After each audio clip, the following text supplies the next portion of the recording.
Qué privilegio poder compartir este tiempo con ustedes y poder de esta manera dar un avance a las cuestiones, a aquellas situaciones que están marcadas en nuestro programa de estudios y que son importantes para adentrarnos en las neurociencias. En esta primera sesión estaremos abordando entonces los elementos históricos que nos sirven como referente para poder entender las neurociencias en nuestro tiempo. Soy Pablo Eduardo Cancino Marentes y para mí es un privilegio acompañarlos entonces a partir de este momento en la primera sesión de este curso.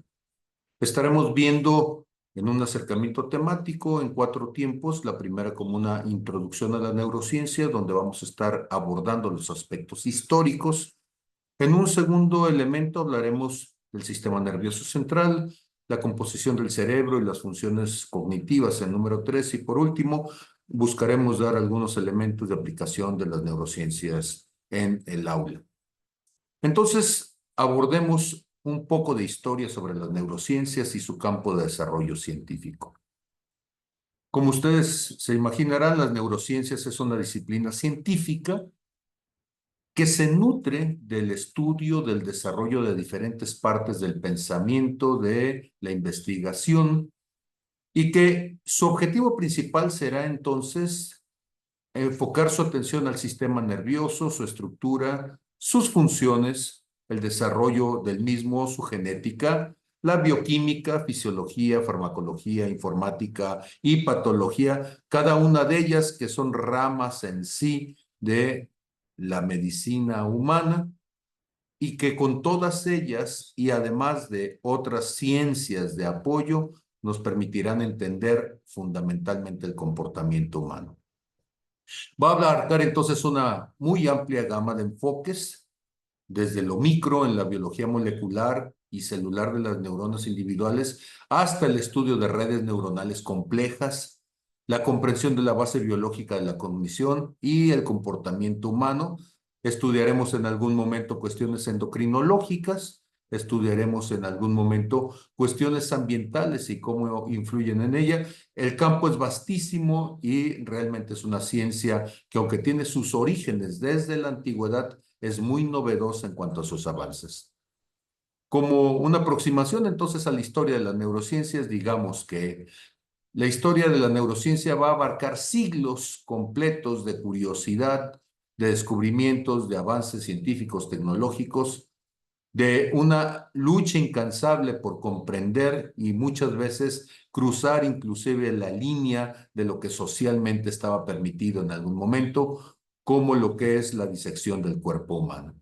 Desde las primeras especulaciones filosóficas, allá con los egipcios, con los griegos, con los babilónicos, en lo que estaban tratando de entender el comportamiento de la mente, hasta los actuales estudios modernos de neuroimágenes, la neurociencia ha estado evolucionando etapa con etapa en cada generación, constantemente para comprender mejor el cerebro y sus funciones. Los primeros intentos de entender el cerebro y la mente provienen de la filosofía. Recordarán ustedes que la filosofía tiene su etapa de oro a partir de Sócrates, y entonces Sócrates, Platón, Aristóteles, que constituyen la época de oro del pensamiento griego alrededor del año 300 antes de Cristo, pues ellos estuvieron discutiendo sobre aspectos fundamentales de la naturaleza de la mente y su relación con el cuerpo. Platón va a proponer que el cerebro es el asiento de la razón, mientras su discípulo Aristóteles, él creía que el centro del pensamiento era el corazón y que el corazón es el centro de los sentimientos, y de hecho esta influencia de Aristóteles es tan importante en el pensamiento occidental que actualmente cuando pensamos en emociones seguimos pensando en el nervio cardio. En el músculo cardio, perdón, pero si nosotros pensáramos, por ejemplo, en los hebreos, que es una cultura mucho anterior, para ellos el centro de la emoción eran los riñones. Nosotros actualmente diríamos, los riñones, suena tan raro.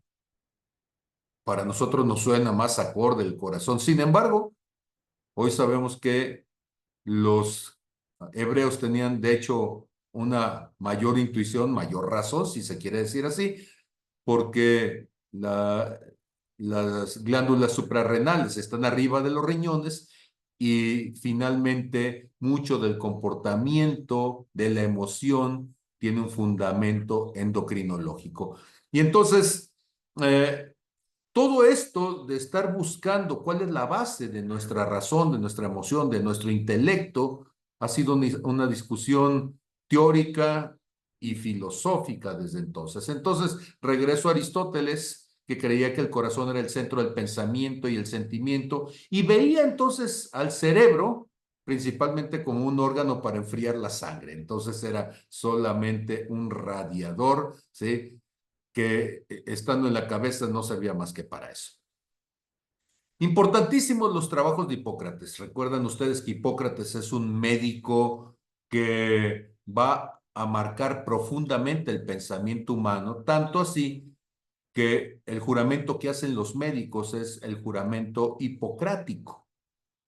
Bueno, Hipócrates ya intuía que el cerebro es una de las creaciones más complejas, más enigmáticas y a la vez más perfectas del universo. En su época, Hipócrates y sus contemporáneos no podían imaginarse todo lo que llegaríamos a conocer sobre el cerebro, pero tampoco nosotros podemos imaginarnos cómo alguien de hace cientos, de hecho miles de años, tiene una intuición tan precisa sobre lo que es el cerebro y cómo este es el centro de la actividad humana, lo que nos distingue como especie. Entonces, Hipócrates escribe un libro en el siglo IV antes de Cristo que se llama Sobre las enfermedades sagradas. Ahora, quisiera que pusieran atención en cómo Hipócrates hace 2400 años nos está diciendo algo que un neurocientífico de nuestros días podría decirlo y estaría completamente acorde 2400 años después con lo que este genio de la observación humana que es Hipócrates está diciendo. Dice entonces, los hombres, esto es los seres humanos, deben saber que el cerebro es el responsable exclusivo de las alegrías, placeres, risa y diversión, y la pena, desaliento y lamentaciones. Gracias al cerebro, de manera especial, adquirimos sabiduría y conocimientos y vemos, oímos y sabemos lo que es repugnante y lo que es bello, lo que es malo y lo que es bueno, lo que es dulce y lo que es insípido. Y gracias a este órgano nos volvemos locos y deliramos, y los miedos y terrores nos asaltan. Debemos soportar todo esto cuando el cerebro no está sano. Y en este sentido soy de la opinión de que la víscera ejerce en el ser humano el mayor poder. Tremendo, impresionante la certeza del juicio crítico de Hipócrates. Si seguimos adelante, nos vamos a encontrar entonces posterior Hipócrates, que entre los griegos, ¿sí? Dado el impulso que tuvo Hipócrates, el conocimiento anatómico del cerebro comenzó a avanzar significativamente, ¿sí? En esta época de los griegos, con figuras como Herófilo de Calcedonia y Erasistrato de Ceos, quienes van a realizar algunas de las primeras disecciones del cerebro humano alrededor del siglo III. Y es muy importante que entendamos las circunstancias en las cuales se dieron estas situaciones. ¿Qué circunstancias contribuyeron a sus descubrimientos? Ellos tuvieron acceso a disecar cuerpos humanos y una de las cosas que tenemos que entender es que para el ser humano siempre fue profano que alguien tocara el cuerpo humano con una visión investigativa.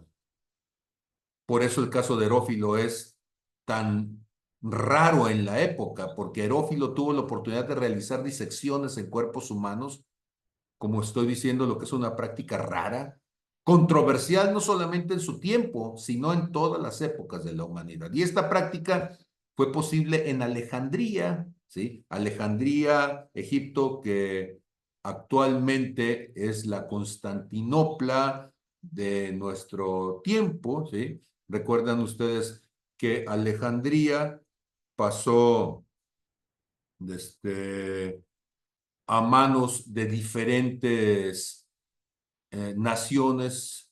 Primero la tuvieron los griegos, luego la tuvieron los romanos, donde estuvo asentada la base del Imperio Romano de Oriente, y posteriormente cuando los musulmanes la toman, esta Alejandría se llamó Constantinopla, y cuando los musulmanes la toman, se llamará Estambul. Y entonces allí en Estambul, esta ciudad milenaria, estaba la Biblioteca de Alejandría, que era la base cultural, el centro cultural de toda esta etapa de la humanidad. Ahí estaba concentrado no solamente el conocimiento, sino que estaba concentrada también mucha de el comercio, la capacidad de navegación, la capacidad de descubrimiento, pero había una apertura de pensamiento para poder hacer allí, investigar allí, lo que no se investigó en ninguna otra parte de la humanidad, ¿sí?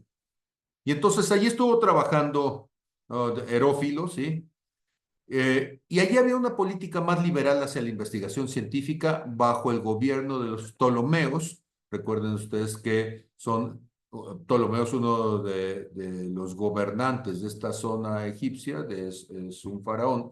Y esta dinastía entonces estuvo a favor de la investigación y se convirtió no solamente en mecenas, sino en protectora, ¿sí? Este ambiente intelectual de Alejandría permitía que se convirtiera esta ciudad como centro de aprendizaje.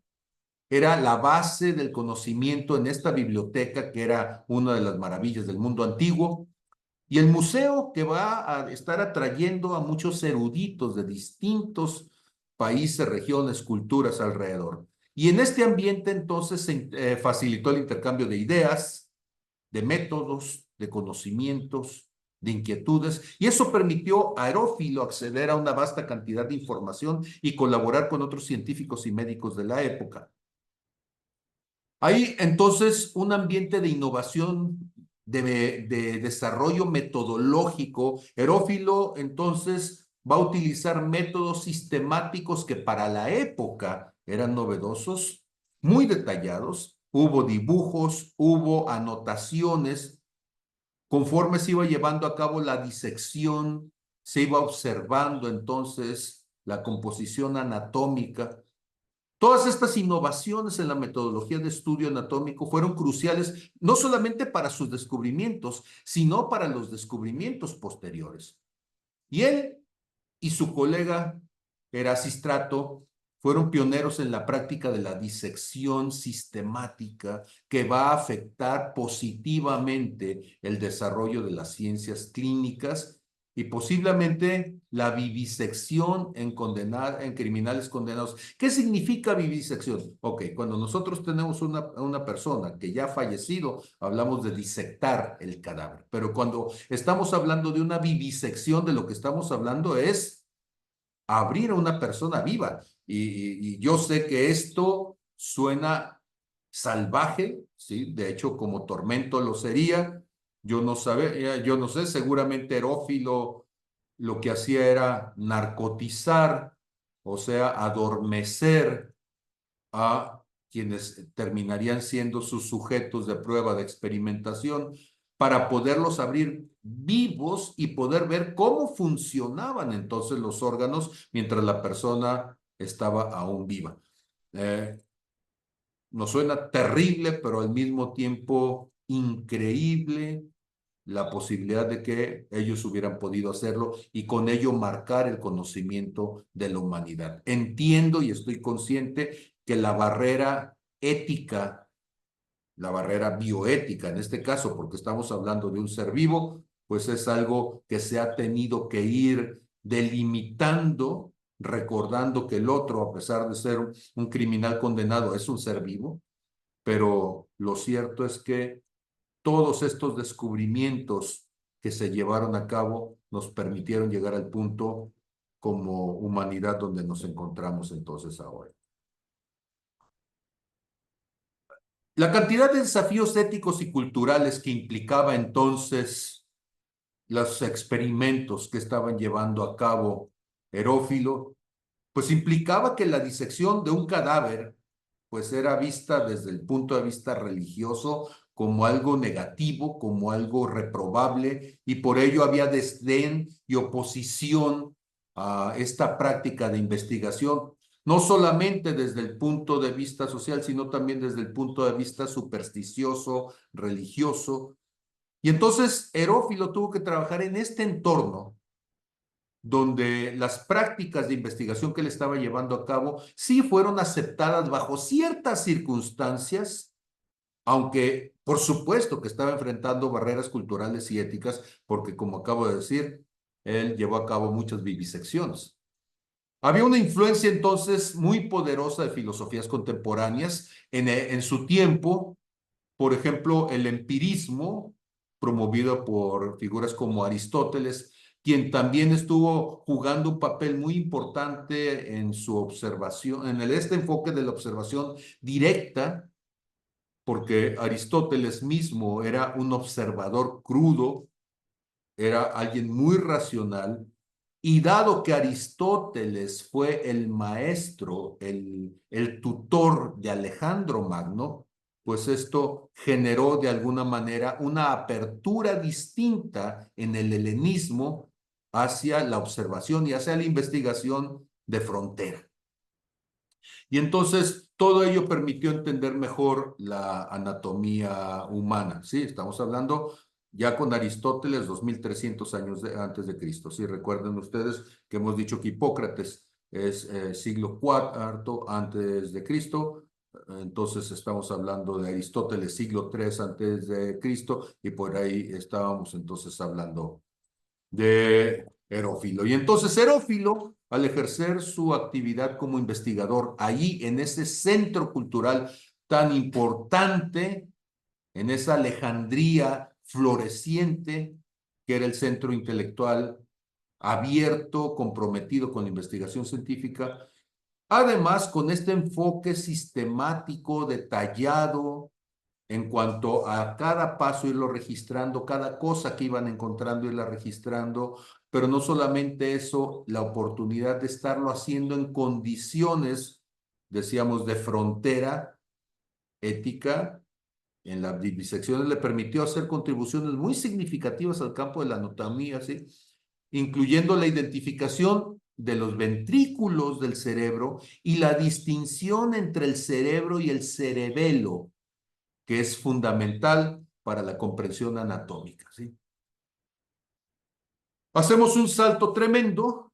Durante ese salto tremendo vamos a tener el espacio latino y los latinos fueron reacios a la investigación, como en contraposición con los griegos en las mismas formas. Eso sin decir que fueron mejores, ¿no? Ellos torturaban y masacraban a muchísimos, pero no con efectos investigativos, sino con una intención más bien de dominación. Y estamos brincando entonces hasta los años en donde los ahora tenemos a los musulmanes, a los árabes que al organizarse alrededor de la fe musulmana se convierten en un pueblo que va a dominar el norte, primero el Asia Menor, luego el norte de África y su expansión llegará hasta el sur de Europa en la península ibérica. Y entonces, durante la Edad Media, mientras Europa está sumida en guerras constantes entre los pequeños reinos de la Europa del Sur principalmente, gran parte del conocimiento anatómico del cerebro se fue perdiendo en Europa, se fue extendiendo entonces en el mundo islámico. Ellos habían conquistado la ciudad de Alejandría, que se había convertido en Constantinopla allá por el 300 y cacho después de Cristo, y ahora se había convertido en la capital del Imperio Romano de Oriente, decíamos, Constantinopla, y luego va a caer en manos de los musulmanes y se convertirá en Estambul. Entonces, ya habiendo controlado Estambul, y aquí tenemos un imperio que se está extendiendo. Avicena, que desde muy pequeño dio muestras de ser altamente intelectual, altamente capaz, ya a los 10 años de edad él ya se había memorizado el Corán, ya había aprendido a leer en griego y él estaba entonces eh, rescatando el conocimiento de lo que había logrado sobrevivir en la biblioteca de Alejandría. Se convirtió entonces en un médico, en un filósofo, en un investigador, en un biólogo, en un hombre de magno conocimiento que recibió mucho apoyo entonces de los califatos que estaban dominantes en la zona. Y él va a escribir entonces extensamente sobre el cuerpo humano. Él también estará haciendo disecciones, cosa que posteriormente los ortodoxos musulmanes lo iban a prohibir. Pero él, con este apoyo que tenía en su tiempo, escribe un libro que se va a llamar El Canon de Medicina.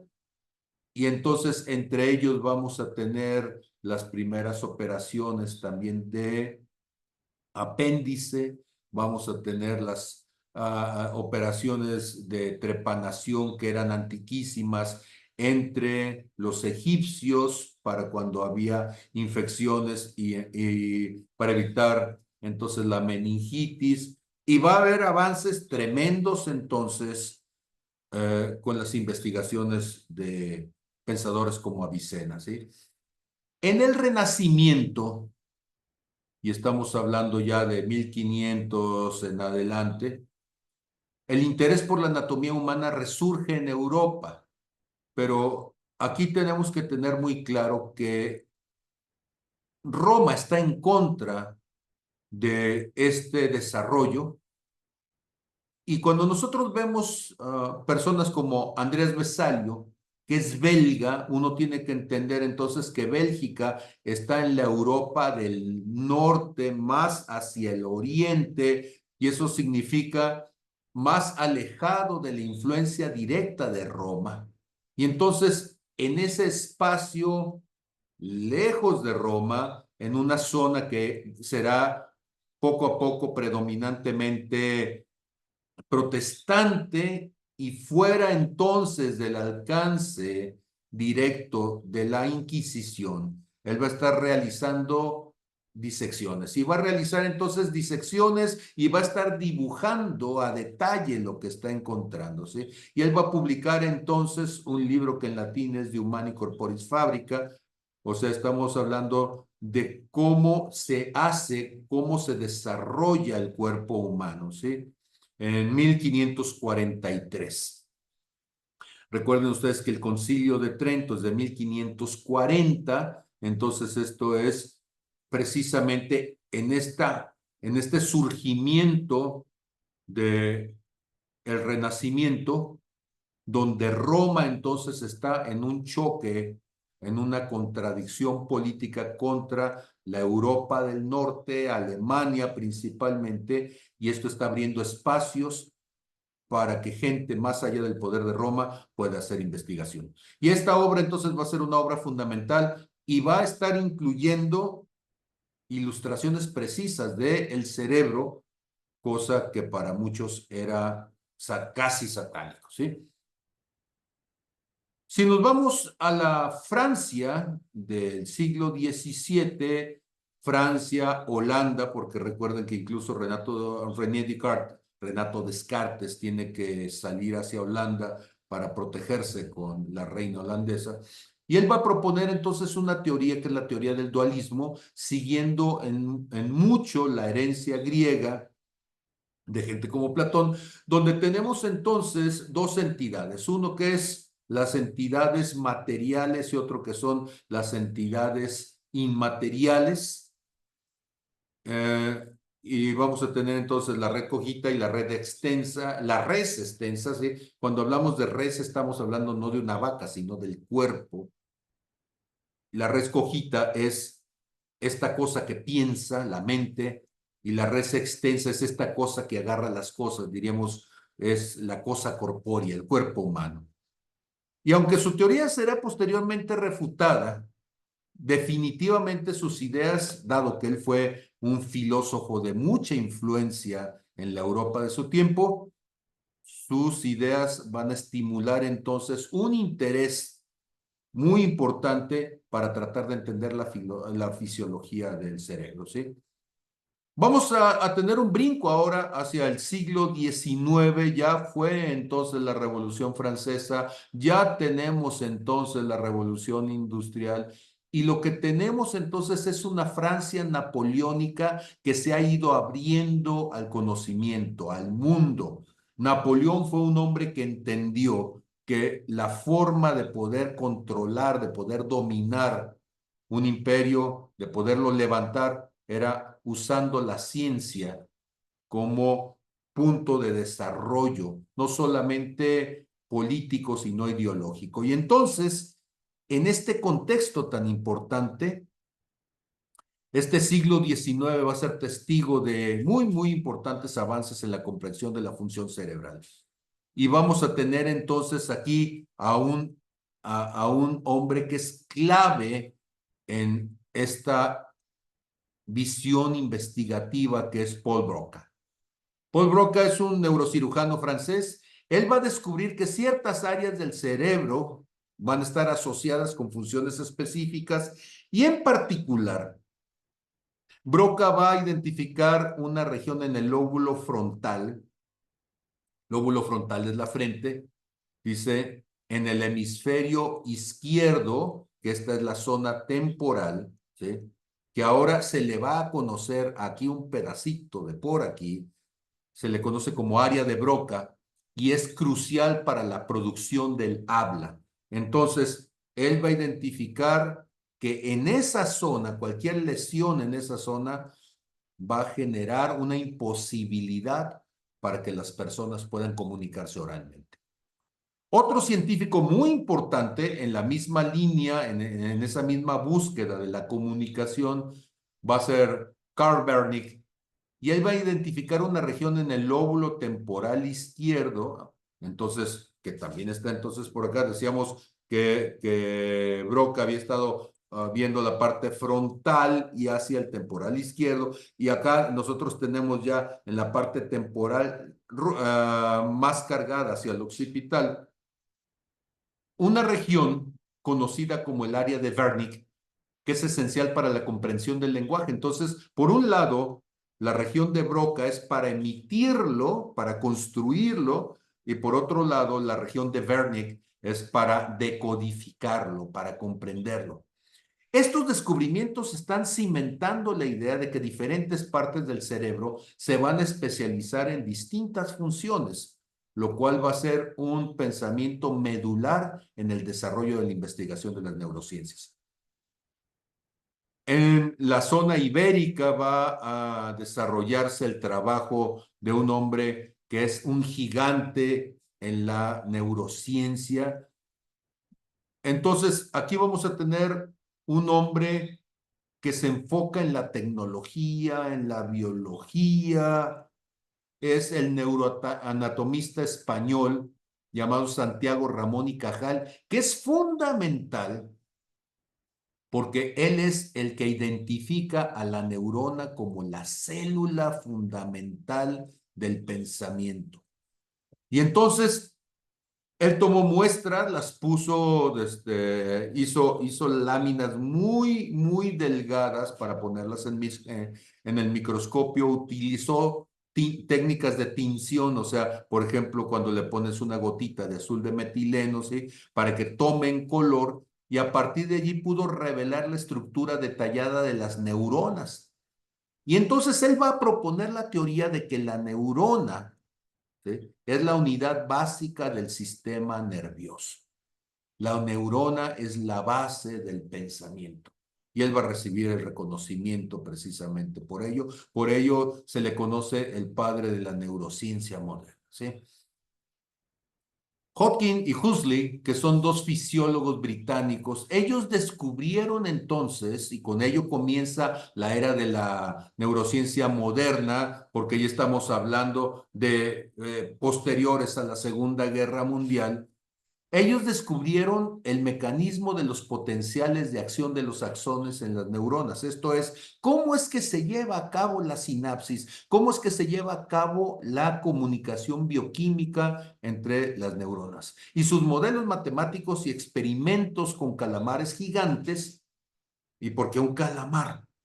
Porque un calamar es una criatura que es un invertebrado, al no tener huesos, sus estructuras de redes neuronales son más fáciles de seguir y de disectar que en una criatura con hueso, un vertebrado, ¿sí? Porque las inserciones muchas veces se esconden debajo de la médula espinal y no es tan fácil identificarlas. Y en el calamar y en algunos gusanos es mucho más fácil hacer cortes y hacer tinciones con ello. Entonces, los trabajos con con estos calamares gigantes proporcionaron una comprensión más profunda, más clara, más comprensible de cómo las señales eléctricas se propagan en el cerebro. No sé si a ustedes les tocó hacer el experimento de la ranita cuando uno la disectaba y entonces tomabas un electrodo y dabas punciones en ciertas partes y donde había una terminal nerviosa, entonces había una contracción muscular y se movía la patita de la rana, no porque estuviera viva, sino porque todavía había conectividad, conductividad eléctrica. Este trabajo les valió el Premio Nobel de Medicina en 1963. Hoy en día, la neurociencia como disciplina multidisciplinaria que está integrada por biología, química, física, psicología, ciencias computacionales, allí le entra la matemática, allí le entra toda el gran bagaje científico, pues nos ayuda a poder entender cosas que hace no tantos años era imposible comprenderlas, ¿sí? Tenemos técnicas de neuroimágenes como resonancias magnéticas funcionales o como tomografías por emisión de positrones. Y esto permite observar el cerebro de una manera no intrusiva. No, entonces no necesitamos, como lo hacían los antiguos griegos, hacer vivisecciones y abrirle el cerebro a alguien mientras está vivo, no, no necesitas causar dolor. Ahora tú puedes saber por resonancia, tú puedes saber cómo está el embrión de una mamá, el feto, conforme va creciendo la criaturita, y hasta puedes tomarle foto y puedes tomarle video, ¿sí? Se puede observar el cerebro en acción, viendo cómo ante unos ciertos estímulos hay áreas que se prenden, y con todo ello, entonces podemos saber qué está sucediendo con el cerebro humano para poder tener mayor comprensión, e entendimiento de su funcionamiento. Y esto es maravilloso. Estamos en un punto donde todo lo que antes se suponía y que era casi una cuestión filosófica, plantearse cómo funcionaba, ahora podemos verlo en la acción. Es una etapa de la humanidad hermosa, maravillosa, increíble y sin precedentes. Actualmente, ¿qué se está haciendo? Bueno, hay cuestiones que son fundamentales. Por ejemplo, el proyecto del conectoma humano. Recuerdan ustedes que a Cricket y Watson, a Watson y Cricket les dieron el premio Nobel por encontrar cómo estaba establecida la cadena del ADN, y esa cadena del ADN ya se logró entonces secuenciar y uno dice, wow, qué tremendo. Pues esa es la parte fácil. La parte complicada es ahora el conectoma humano. ¿Cómo se desarrollan las intersecciones entre los axones neuronales? ¿Cómo generan redes que permiten entonces el pensamiento, la razón, la intuición, la inferencia? ¿Cómo es que se lleva a cabo la neuroplasticidad? O sea, el cerebro que sigue desarrollándose y adaptándose para todas circunstancias, ¿sí? Todas estas cuestiones que nos han demostrado que el cerebro puede organizarse y adaptarse a lo largo de toda la vida, y lo que nos falta por conocer. Entonces, vamos a terminar aquí esta primera etapa del video y nos vemos en el siguiente video.